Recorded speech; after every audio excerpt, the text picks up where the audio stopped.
C part आ जाएगा कि cos of x is equal to 0.7। और इस क्वेश्चन का जो स्टार्ट था वो था कि x की वैल्यू 0 से लेकर 360 तक है, जो हमें ये बताता है कि हमने एंटी क्लॉकवाइज मूव करना है। अब हम कैलकुलेटर से जब इसका आंसर निकालेंगे तो cos इनवर्स ऑफ 0.7 का आंसर बता दें क्या आता है। ये आ जाएगा 45.57 और इसको 6 डिग्री कर देते हैं।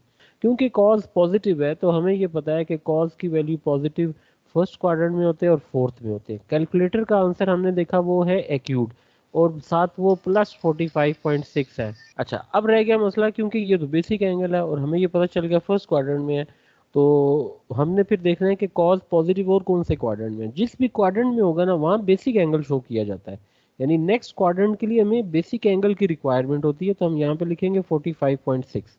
अच्छा, अब लेकिन पाबंदी क्या है? पाबंदी है एंटी क्लॉकवाइज डायरेक्शन में एक पूरा राउंड लेना है। जब आप एक पूरा राउंड एंटी क्लॉकवाइज डायरेक्शन में लेंगे तो वो ये बनेगा, पहला राउंड लेते हुए एक आंसर ये आएगा, दूसरा राउंड लेते हुए एक आंसर ये आएगा। ये दो आंसर्स हमें रिक्वायर्ड होंगे। तो इसका मतलब है कि एक्स का एक आंसर कंसीडर हो जाएगा 45.6 और एक्स का दूसरा आंसर कितना आ रहा है 314.4 डिग्री। क्लियर होगी बात? ओके। अब इसके बाद cos of x is equal to minus 0.6 and x is greater और इक्वल टू 0 एंड लेस और equal to 360, x is equal to cos inverse of minus 0.6। अब बताएं जी कैलकुलेटर क्या आंसर दे रहा है? 126.8 ये कैलकुलेटर आंसर दे रहा है। ये देखें, जब हम एक्सिस को प्लॉट करेंगे ना तो आपने ये करना है जो कैलकुलेटर आंसर दे वो पॉजिटिव हो या नेगेटिव हो, वो एक्यूट हो या ऑब्ट्यूस हो, जो भी आंसर दे उसको प्लॉट कर देना है। अब 126 ऑब्ट्यूस एंगल है तो हमारा जो माइंड है वो ये कहता है कि इसे इस क्वाड्रेंट में होना चाहिए अंदाजे से। तो ये मिला के यहाँ तक जो एंगल बन रहा है वो आ रहा है 126.8, ये एंगल है। कॉस की वैल्यू यहाँ पे इस साइन को चेक करें तो देखते हैं पता लगता है नेगेटिव है। फिर हम ये सोचेंगे एक क्वाड्रेंट में तो कॉस का एंगल शो हो गया।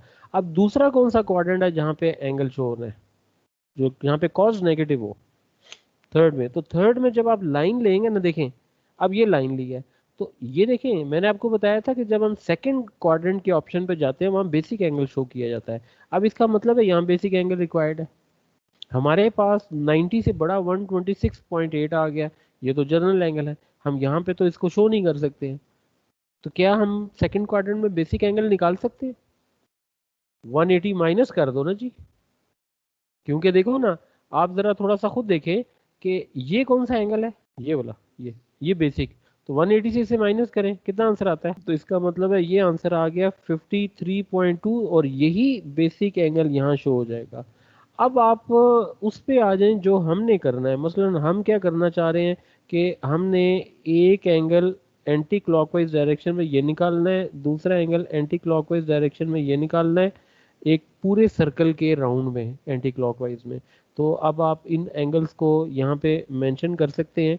तो x की वैल्यू एक तो 126.8 आ गई और दूसरी आ जाएगी कि 180 प्लस 53.2 कितना बन गया 233.2। ये लें जी, ये आगे जी कॉस के भी आगे